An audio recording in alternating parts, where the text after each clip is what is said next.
Hi, I'm Ryan from Amber.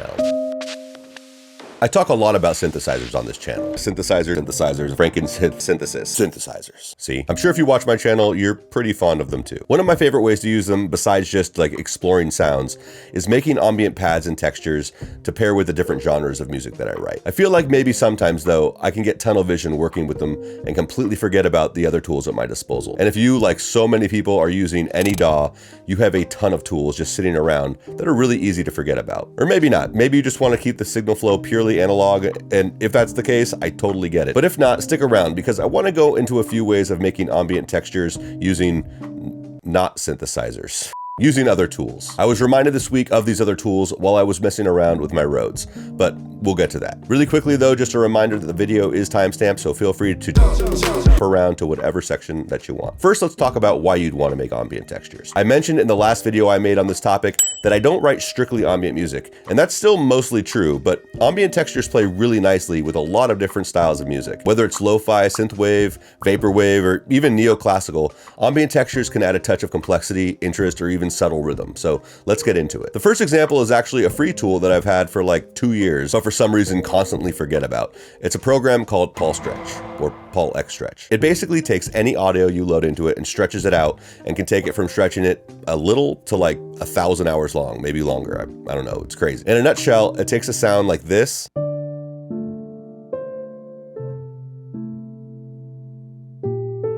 and turns it into this. Or this. There are a lot of controls that affect what kind of sound this thing will output. For a nice dive into it, I really recommend this video by Venus Theory. It's a couple of years old, but he goes into it really well. But I'll just sort of cliff notes it here so we can get started. As I talk about the controls, I'll try to show audio examples of what everything does. You'll get it. Stretch amount is how long you want it stretched. The output length is there in the top right corner. The tonal versus noise pressure basically shapes the tone, with tonal all the way to the right being just the tonal frequencies, and noise all the way to the left being just noise. The FFT size, okay, I don't really know what it stands for or even really what it does, but the effect it has seems to change the timbre of the sound. Taking it all the way down sounds like what I imagine space would sound like. You know, if space had sound. And all the way up blends everything really, really nicely. The filter is, well, it's a filter. You can use it or you can use a plugin to filter it later. The ratio mixer is another one I wanted to touch on really quickly. The third band is the bass frequency. Going down, 2 and 1 are an octave and 2 octaves below respectively. And going up, band 4 is set at 2, which is an octave up. Band 6 is set at 4, which is 2 octaves up. And bands 5, 7, and 8 are set all at different intervals. And you can change all of those, but I'd only do that if you know exactly what you're doing. But definitely play with the mixer and dial in a sound that you like. Here's a quick example of this.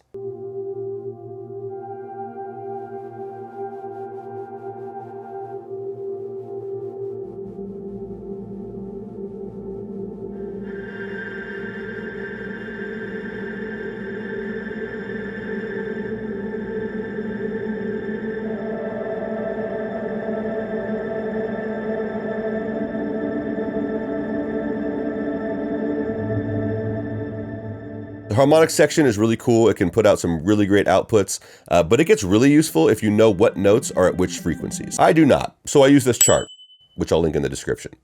It tells you the frequency for each note. So if you set your harmonics base frequency to that value, you end up getting a really great drone in that key. So if I'm playing in D, I just look up that frequency, it's 73.4, dial it in, and you've got a drone in D. If you want your pad to change, you can automate that in. So if you want to go from D to B flat, I can automate it to go from 73.4 to 58.2, and now it changes. If you want the sound to change faster and don't want to get into automation, just record in fast harmonic changes and don't stretch it for 100 years. It'll still give you some nice ambient texture that changes around. Speaking of automation, I'd recommend automating a bunch of parameters as the sound stretches. It can create interest and keep what would be just a pretty drone or pad or bed kind of evolving and changing slowly over time. You could really use this to create an entire track. You could have different tracks with instances of PaulStretch loaded up, all playing different instruments, all playing different timbres, and blend them together. Like most things, your imagination is sort of the only limit here. Before I keep going, I wanted to take a second and ask you to subscribe to the channel if you haven't already. It really does mean a lot to me, and you can join our growing little community. All right? Okay. Up next is something I like to use to add rhythmic texture to tracks when I don't necessarily want to add drums, and that's using noise. White noise, pink noise, brown noise, purple noise, violet noise.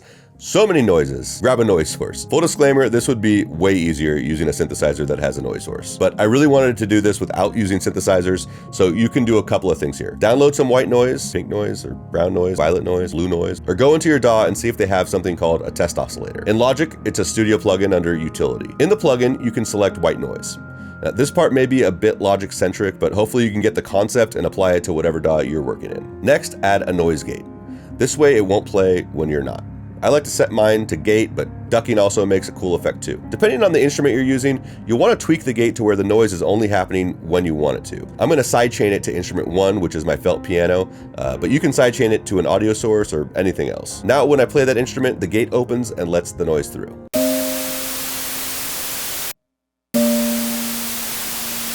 Then add an autofilter. I really like Filter Freak from Sound Toys, but as well as keeping this thing synth-free, I also kind of wanted to keep it money-free too. So I'm trying to do as much as I can with this with using free plugins. You don't have something like Filter Freak from Sound Toys, you have a couple of options. You could automate the EQ or download something like Autofilter from Stagecraft, and I'll link it below.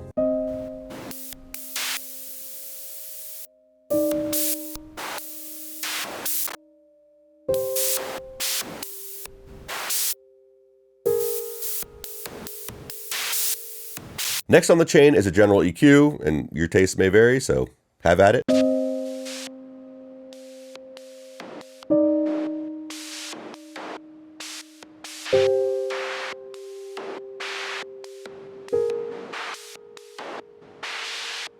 I'm taking all of that and busing it to another track where I'll add delay. I'll pan the bus track hard right and the main track hard left, or vice versa. I guess it doesn't really matter. Now when I play, I'll get a nice driving rhythm without the use of drums.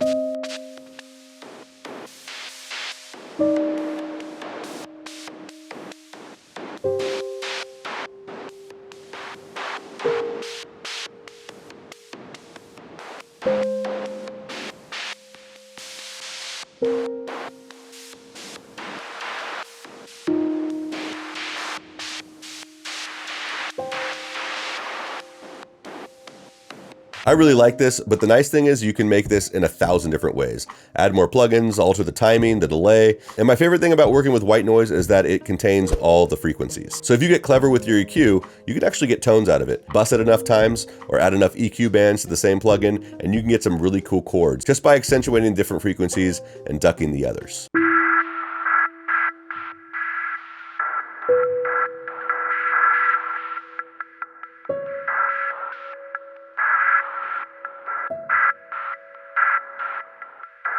The last example is one that I really like because you can use almost any instrument, and that's using guitar pedals. Earlier, I mentioned that I was reminded of other tools messing around with my Rhodes. Well, here's why. I had just repaired my Big Sky pedal, and I was looking to hook it up to something just to make sure everything was working, and my Rhodes was sitting there, so I paired them up and got this.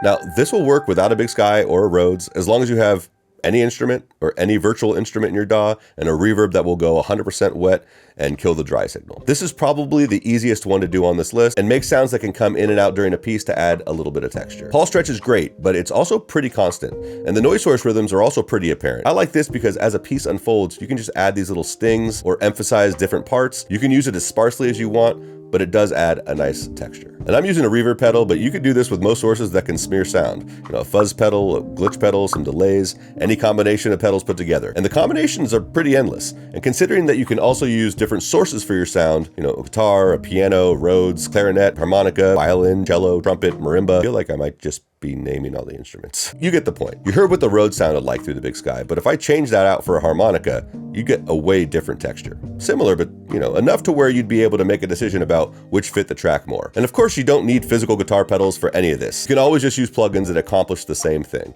Especially today, there are a ton of really good free plugins available, and really good ones are getting really affordable. I hope this helps and inspires some of your own ideas. If I left something out that you thought I should mention, leave it in the comments, especially if it's like a free or a cheap plugin, like sub $20, that could be helpful for people. This is probably going to be my last video for 2023, so Merry Christmas, Happy Hanukkah, and thanks for watching. I'll see you next time.